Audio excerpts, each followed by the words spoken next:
तो दोस्तों, most awaited Tamil film Kanguva release हो गई है, जिसमें साउथ के सुपरस्टार सूर्या डबल रोल में मौजूद है। इस मूवी का बजट 350 करोड़ है और यह इंडिया की सबसे महंगी फिल्मों में से एक है। मूवी में साइंस फिक्शन, फैंटेसी और एक्शन को जोड़कर एक खतरनाक कहानी दिखाई गई है, जो कि थोड़ी कॉम्प्लेक्शन करूंगा। तो बिना किसी देरी के आइए ये देखते हैं। यह कहानी शुरू होती है सन 2024 में, जहां हमें रशिया देश का एक प्राइवेट बायोमेडिकल रिसर्च सेंटर दिखाया जाता है। यहाँ पर बच्चों पर इलीगल एक्सपेरिमेंट्स करके उन्हें सुपर पावर्स दी जाती थी। एक दिन उस लैब से जीटा नाम का एक बच्चा भाग जाता है, और क्योंकि वह रिसर्च सेंटर इंडियन बॉर्डर के पास था, तो वहां से वह बच्चा एक ट्रेन में सवार होकर गोवा पहुंच जाता है और यहाँ वह एक आदमी की तलाश चालू कर देता है। दूसरी तरफ उस रिसर्च सेंटर के सोल्जर्स जीटा को ढूंढना शुरू करते हैं, क्योंकि वह एक बहुत पावरफुल टेस्ट सब्जेक्ट था। उधर गोवा में फ्रांसिस थिएटर नाम का एक आदमी रहता था, जो कि एक बाउंड हंटर था।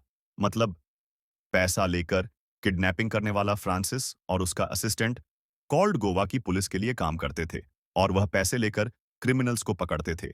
फ्रांसिस की एक गर्लफ्रेंड थी, एंजेला। वो भी एक बाउंटीज थी। पहले तो वो दोनों साथ में काम करते थे, लेकिन जब से उनका ब्रेकअप हुआ, तब से एंजेला फ्रांसिस के काम में दखल दे रही थी।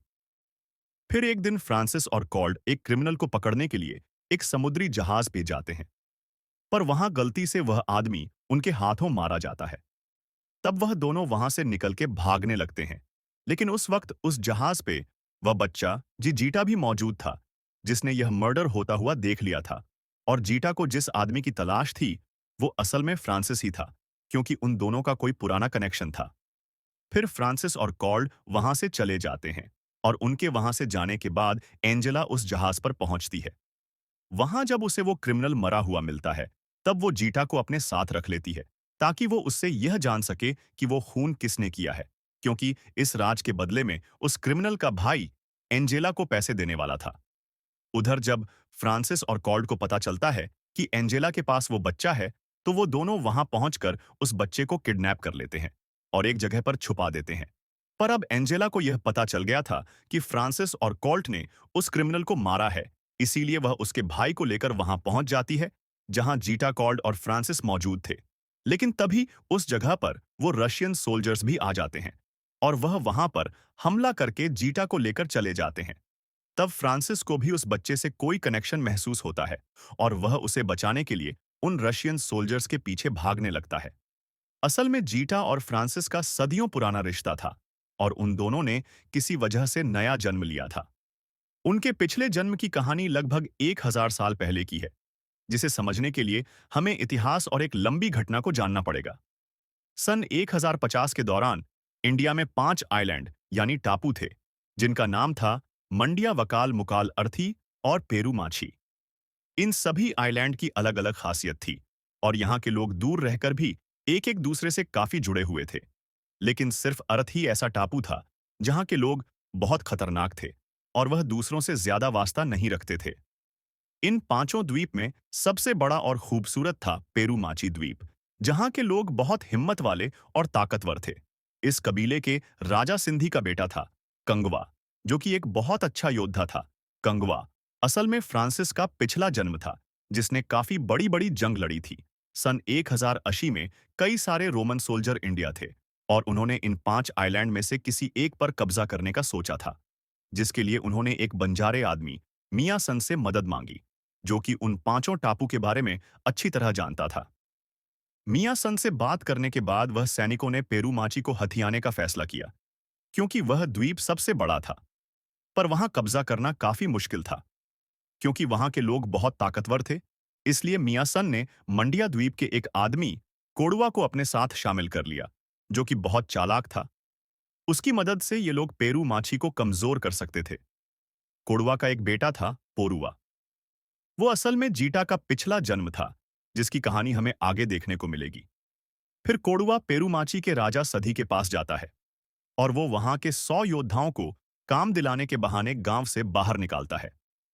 फिर वह अपने कबीले वालों के साथ मिलकर पेरूमाची के इन 100 लोगों को मार डालता है। इसके बाद कोडुआ दोबारा सिंधी के पास जाता है, और फिर से 100 लोगों को काम के बहाने वहां से बाहर निकालता है। लेकिन पेरू माझी वाले अब तक कोलुआ की यह चाल समझ गए थे। इसीलिए इस बार कंगवा अपनी फौज के साथ मिलकर उन दूसरे कबीले वालों को मार डालता है। फिर वह कोलुआ को सजा देने के लिए अपने गांव में लाता है। यहाँ राजा और सब लोग कोलुआ को जिंदा जलाने का फैसला करते हैं और उसके परिवार को भी वही सजा देने की बात होती है। लेकिन कंगवा इसके पक्ष में नहीं था। वह कोलुआ की गलती के लिए उसके परिवार को नहीं मानना चाहता था। पर जब गांव वाले उसकी बात नहीं सुनते, तब कोलुआ की बीवी कंगवा को अपने बेटे की रक्षा करने बोलती है और वह अपने पति के साथ आग में जल जाती है। तब कंगवा सबको बोलता है कि आज से पोरवा उसका बेटा है, जिसे कोई कुछ नहीं कहेगा। फिर वह पोरवा को अपने साथ रखकर उसे काफी कुछ सिखाता है।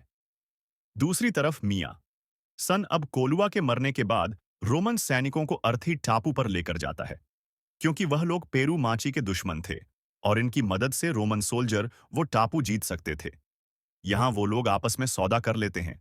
तब अरथी का राजा धीरा चुपके से पेरू माची वालों को मारने का प्लान बनाता है और एक दिन जब कंग और उसके साथी बिना हथियार के जंगल से गुजर रहे थे, तब वह लोग इन परे हमला कर देते हैं।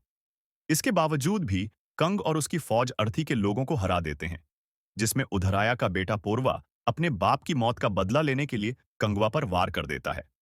हालांकि कंगवा को ज्यादा चोट नहीं लगती, लेकिन रुवा की इस हरकत से एक बार फिर से सब लोग उसके खिलाफ हो जाते हैं और राजा सधी उसे काले जंगल में भेजने का फैसला करते हैं, जो कि एक बहुत खतरनाक जगह थी और वहां जिंदा रहना नामुमकिन था।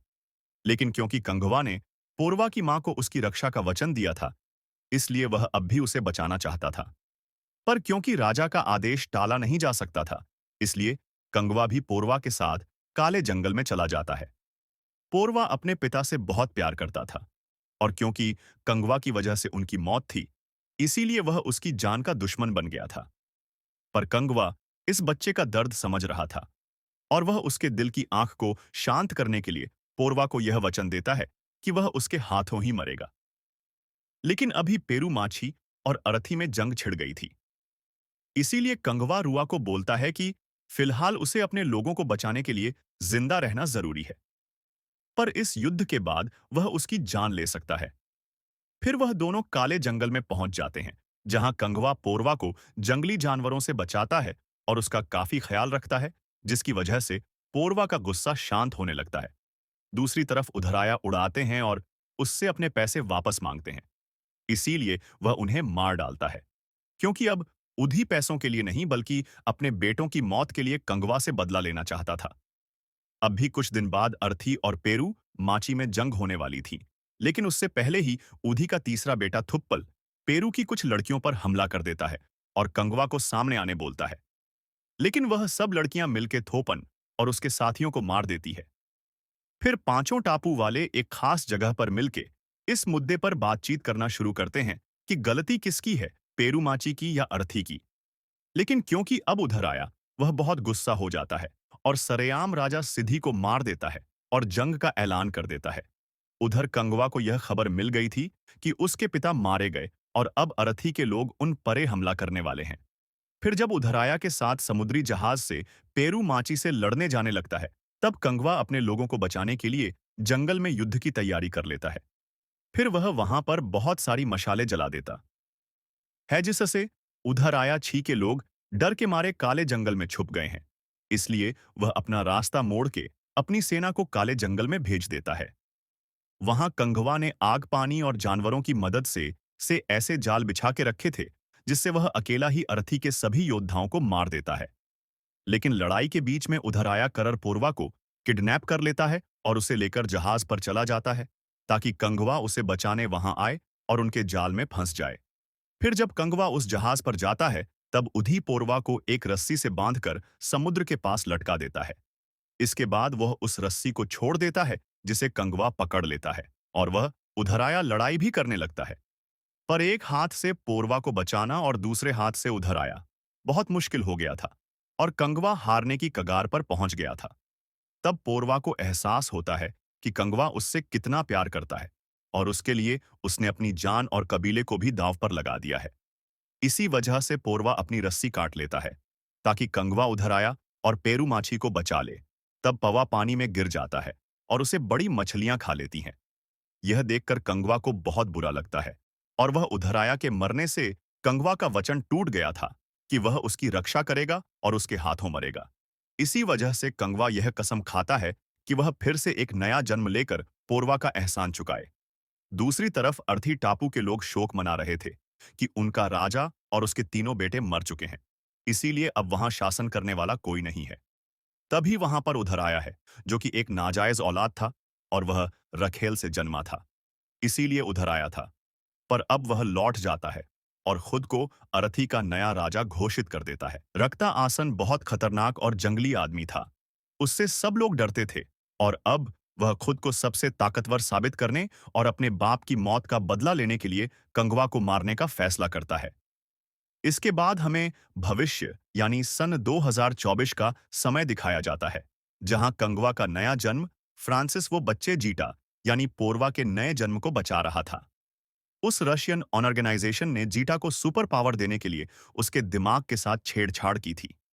इसीलिए उसे अपना पिछला जन्म याद आ गया था और वह कंगवा को पहचान गया था। लेकिन फ्रांसिस को अपने इतिहास के बारे में कुछ नहीं पता था। उसे बस वो बच्चे के साथ कोई अनजान रिश्ता महसूस हो रहा था। इसीलिए वह उसे बचाने में लगा था। फिर वह उन रशियन सोल्जर्स का पीछा करता है जो उसे एक प्लेन में अपने देश लेकर जा रहे थे। वहां फ्रांसिस उन सोल्जर्स से लड़के जीटा को कैद से छुड़ा लेता है और अपने घर लेकर चला जाता है, जहां जीटा अपनी पावर्स को टेस्ट करना चालू करता है और वह सिर्फ इशारे से कई सारी कार्स को हवा में उड़ा देता है। इस सब के बीच हमें यह पता चलता है कि वो रशियन ऑर्गेनाइजेशन का बॉस रायन असल में रक्ता असन का पुनर्जन्म है, जो कि अपने पिछले जन्म के बारे में जानता था और वह फ्रांसिस को भी पहचान गया था कि वह कंगवा है।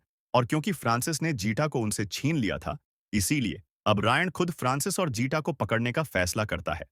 इसके आगे की कहानी इस मूवी के सेकंड पार्ट में दिखाई जाएंगी, जहां हमें पता चलेगा कि सन 1070 में कंगवा और रक्ता आसन के बीच क्या हुआ था और अब इन सब ने नया जन्म क्यों लिया है। तो दोस्तों, यह थी कंगवा मूवी की एक्सप्लेनेशन।